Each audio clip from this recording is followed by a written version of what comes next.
You ever open your mailbox expecting maybe a bill or a coupon, and instead find a fat, angry stack of letters from people who supposedly run your neighborhood? Yeah, that happened to me. And let me tell you, it was the kind of wake-up call that doesn't come with coffee or a smile. Every single envelope had that same seal, Georgetown Estates HOA, and inside, a fresh new fine for something more ridiculous than the last. One day it's my shed, next it's my gravel driveway, then my porch light isn't up to code. The best part? My place wasn't even inside their fancy gated community. I bought my few acres just north of Austin because I wanted peace, you know what I mean? But these folks were determined to drag me into their world, one certified letter at a time. It wasn't the money at first. Sure, $50 here, $100 there, it adds up, but I'm not new to paperwork. I just didn't expect it to hit over $250,000 for things like mailbox direction and the color of my porch bulb. You read that right. $250,000 for so-called violations on land they didn't even own. Some nights, I'd sit at my kitchen table, letters spread out like a losing hand in poker, wondering if these people actually believed the stuff they wrote, or if they just got their kicks bossing folks around. I vented about it to Mick, my old friend who'd seen me through worse. But this time, even he just shook his head. They can't fine you. Man, your land's not even under their rule book. Yeah, tell that to the dozen threatening envelopes piling up every week. The truth is, the HOA thought they could outlast me, wear me down, make me pay, or pack up and leave. But I wasn't going anywhere. Pretty soon, the board meetings turned into little campaigns against me. You'd hear my name whispered at the grocery store, feel eyes on you at the gas pump. Some neighbors acted like I was some outlaw. Others just avoided me altogether, scared my bad luck might rub off. I tried to keep my head down, but you know how it is. You ignore a bully, and they just get louder. And these folks had a megaphone. So one night, long after everyone else had gone to bed, I dug through old real estate records, searching for anything they might have missed. Let me back up a sec. Years ago, I'd bought into a holding company for a totally unrelated venture, and I'd almost forgotten about it. Turns out, that company's name was listed as the legal owner of the ground underneath the entire subdivision. You catch that? All those million-dollar homes, the manicured lawns, the private pool, every inch of that was sitting on land I technically controlled. Not them. Me. Now, I'm not the kind of guy who goes looking for a fight, but if you back me into a corner, you better believe I'll swing back. Next HOA meeting, I showed up, folder in hand, calm but ready. Gregory Haskell, their president, tried his best Wall Street routine, and Elaine, the VP, was shuffling papers like she was prepping for a criminal trial. Mr. Keaton, we have standards, Gregory intoned, but I slid my deed across the table and said, your reach ends at your fence line. This is my land, not yours. For a second, you could hear the air leave the room. Janice, an accountant who'd been in the neighborhood longer than the paint on most mailboxes, piped up, if his property is an HOA, how can you keep fining him? The board doubled down, talking about community integrity like I was single-handedly lowering everyone's property values. All I wanted was to be left alone. But if you think the drama stopped there, think again. The fines kept coming, the gossip grew nastier, and it started to cost me more than money. Strangers turned away at the store, old friends grew cold, and even my nephew Tobias started asking if I was really in trouble over a mailbox.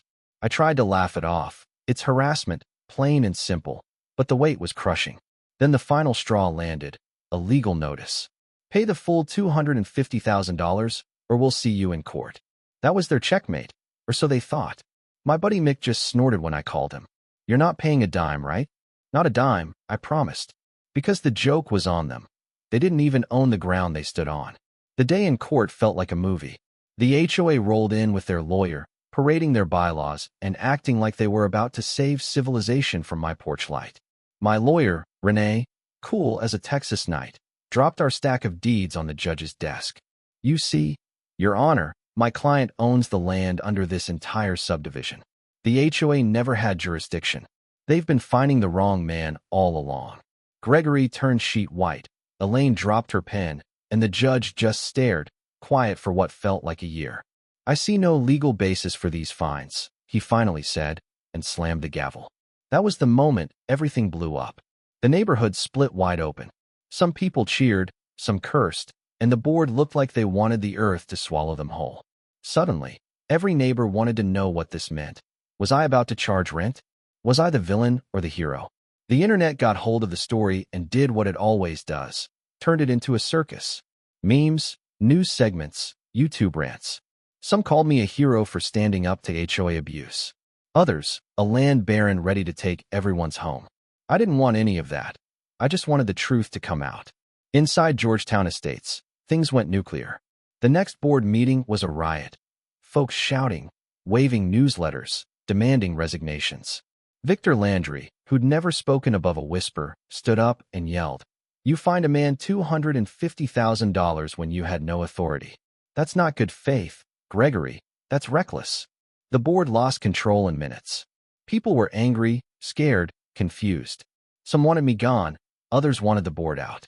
And through it all, I just sat there, tired but unbroken. A few neighbors finally came to my door, not to yell, but to talk. "What happens now? Do you control us?" I told them the truth. "You own your homes. I'm not your landlord. I never wanted this fight." And slowly, word spread that maybe, just maybe, I wasn't the villain after all. It took a while, but the courts made it official. The fines disappeared. Gregory quit, Elaine vanished, and the HOA faded into the background like a bad song. Some folks still avoided me. Others started waving again, tentatively rebuilding the bridges the board had burned. The headlines faded, the memes died down, but the lesson stuck. Never hand over your power without reading the fine print. Never let someone else decide what's fair just because they talk like they're in charge. Some nights, I'd sit on my porch, peach cobbler in hand, thanks to Janice, who knew how to apologize Texas style, and think about how quickly things can turn, how neighbors become enemies, how rules become weapons, how easy it is to forget that authority only works if you don't question it. Mick would drop by and say, "You changed more than a neighborhood. You changed the way people see control." Maybe so, maybe not. I'm no hero, but I'm not a villain either. I'm just a guy who wanted peace, a place to build a shed and drink his coffee without being told what color to paint his porch. In the end, I kept my word. I didn't use my power over anyone. I just lived. And that, as it turns out, was enough to make folks think twice about who really holds the cards. So, let me ask you, what would you do if the people in charge tried to bully you into silence, and you found out you had more power than you ever realized? Would you use it? Or would you just want to be left alone, like I did? Either way, drop your thoughts below. Who was right? The board fighting for order, or the guy fighting for his rights? Tell me what you think, because this isn't just my story. It could be yours, too.